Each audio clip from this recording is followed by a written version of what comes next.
babbies, welcome back to my channel. If you want to see how I achieve this Barbie pink look, stay tuned.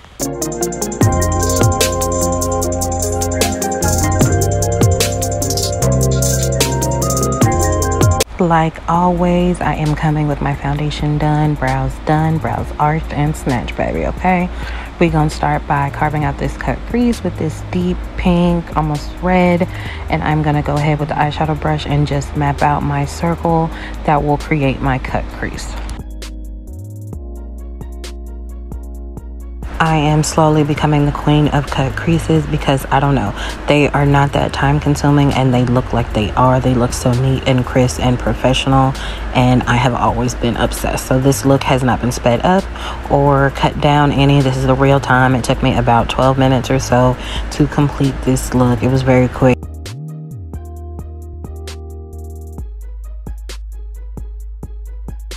Like I always say, make sure you are looking at all your angles. I'm looking at the camera. I had to move y'all a little bit. Y'all was a little crooked. But I'm using the camera as a mirror. I am using the mirror in front of me and mirror on each side to make sure I'm getting everything right from every angle of my face. I'm now just, making sure that color is as deep as I need it to be. I need that pigment to pop because it will be the focal point of the cut crease. So I'm making sure I'm just building up that pigment and getting that as circular as I can. I'm now going to switch to a fluffier eyeshadow brush and go into a lighter pink and just begin buffing that out and blending the two together.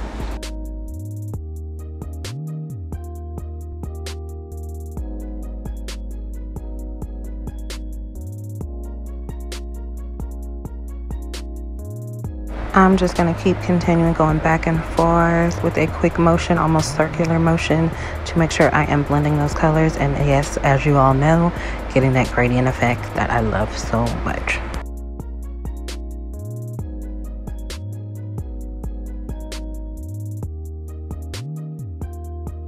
This is why I say check all your angles. Right here, I noticed that end of my eye, almost that outer corner, is really holding on to that deep red. It's not blending like the beginning, so I'm going to need to make it even. At first, I try to make it even by buffing it out.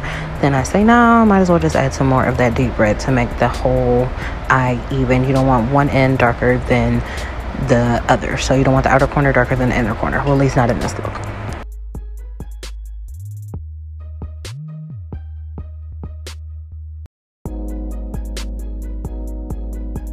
Now to complete the crease, above the crease, I am going to take a very pale pink right into my brow bone. As you see, when I did my eyebrows, I make sure to add a nice bold highlight because it'll tie into the look a little bit better. I don't always do that. If I'm going for a more natural look, I use a natural concealer so that highlight isn't as bold. But for this look, I felt like it would just clean it up and crisp it up and bring it all together. To blend this out, as you see, I am using a eyeshadow brush that's even more fluffier than the one before, and I am using a lighter hand by blending it back and forth. That way it is less pigment added. That way, it blends better with the previous color. Here, I'm going back in with that dark red again to just build the foundation of the crease even along the eye, because I want a complete half circle. I don't want a half circle like most creases, cut creases. I want a full half circle. So I am just making sure that everything is the same shade of deep red at the beginning of our nice ombre gradient effect.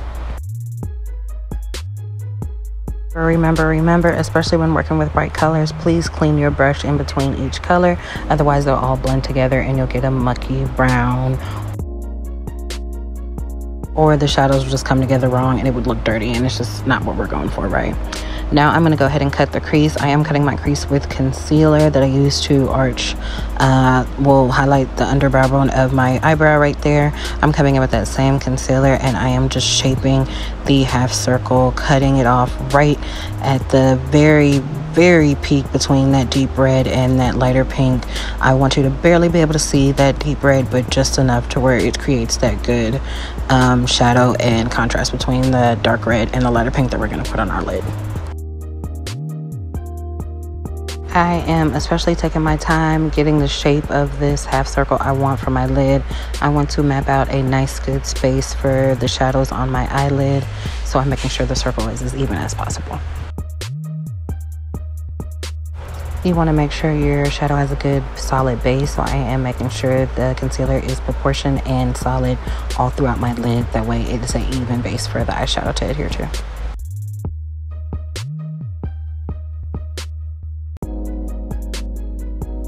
Your time, I don't want any smudges or discoloration because you will see it through your shadow, so make sure that base is nice and even.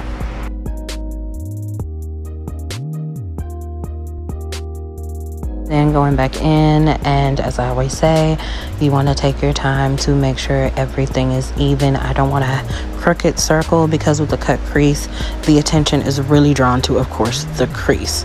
The way you cut it is the focal of the look. So if it is lopsided, it will look lopsided, and then your whole look is lopsided, and why do you want that? We don't. So I am just taking my time making sure the circle is as even and as round as I can get it. Now, as I said, this look took me about 12 minutes, but I love cut creases and I have been doing makeup for years. So I am very experienced with not only the technique to do a cut crease, but my eye shape on where things need to go. So if you're a beginner, it will take you a little bit longer. I started off doing my makeup and it used to take me 2 hours completely to get ready. Now, everybody thought that was ridiculous at the time and that I was wasting time, but I knew I would have to start longer to get shorter. So practice makes perfect. The more you practice, the better you become, and it's like riding a bike. You never forget.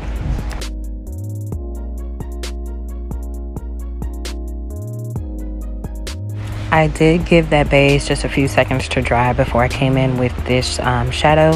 I am going to take a nice deep pink, darker pink, and I'm going to start on the outer crease of my eyelid, outer corner of my eyelid, the right part of my eyelid, and blend it towards my inner corner. Again, I always like my cut creases to have an ombre effect because it just makes them look that much more professional and that much better. But you can just split colors or do, you know, have fun, do whatever you like, but this is the way I like to do it. So I'm gonna go from darkest to lightest, and then I'm gonna go ahead and add a pop of glitter in that inner corner. But I am just taking my time blending those shadows together. You see, I am looking in the camera, I'm looking up. I don't want any splotches, and I don't want any discoloration, and I also don't want any harsh lines most of all. So I am patting and blending my way through.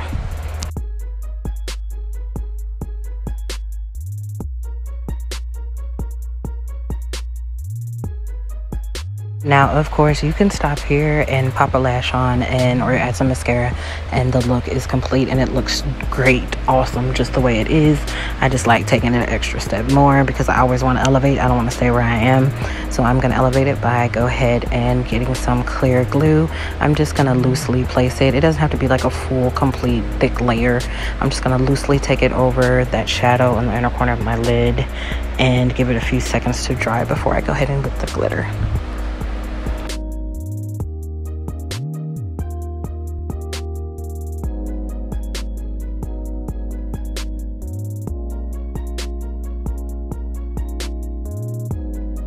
Now for this step, you can either use loose glitter pigment, or you can use packed in glitter in an eyeshadow palette. Either one works just the same. Adding glue, just make sure everything stays put and even throughout the day, and especially as you open and close your eyelid.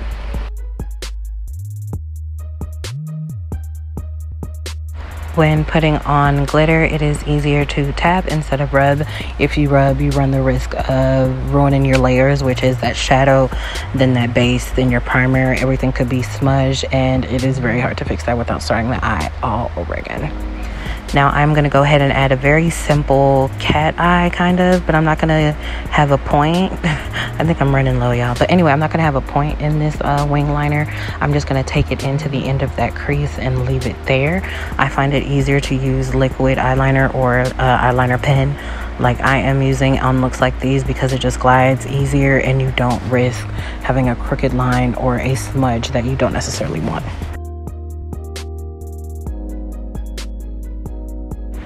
I am gliding my eyeliner over and over because I want to not only make sure the line is straight, but I want the best color payoff I can get. For this look, I want a very bold, dark eyeliner line to contrast with that pink, and it just helps shape the eye the way I'm going for, almost a cat, diva, Barbie Pink situation.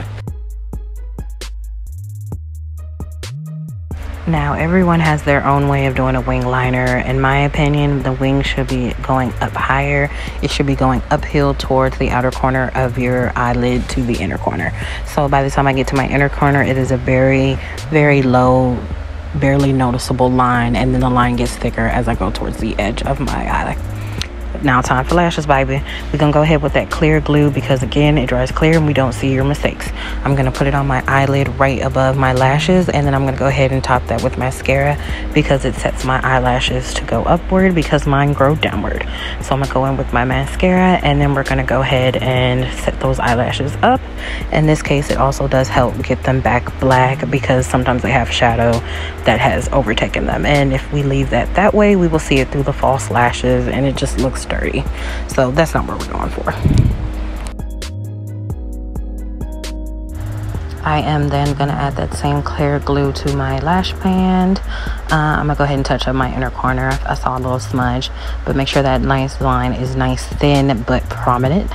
And as I'm going to blah blah, I knew I was doing too good to not tongue tie.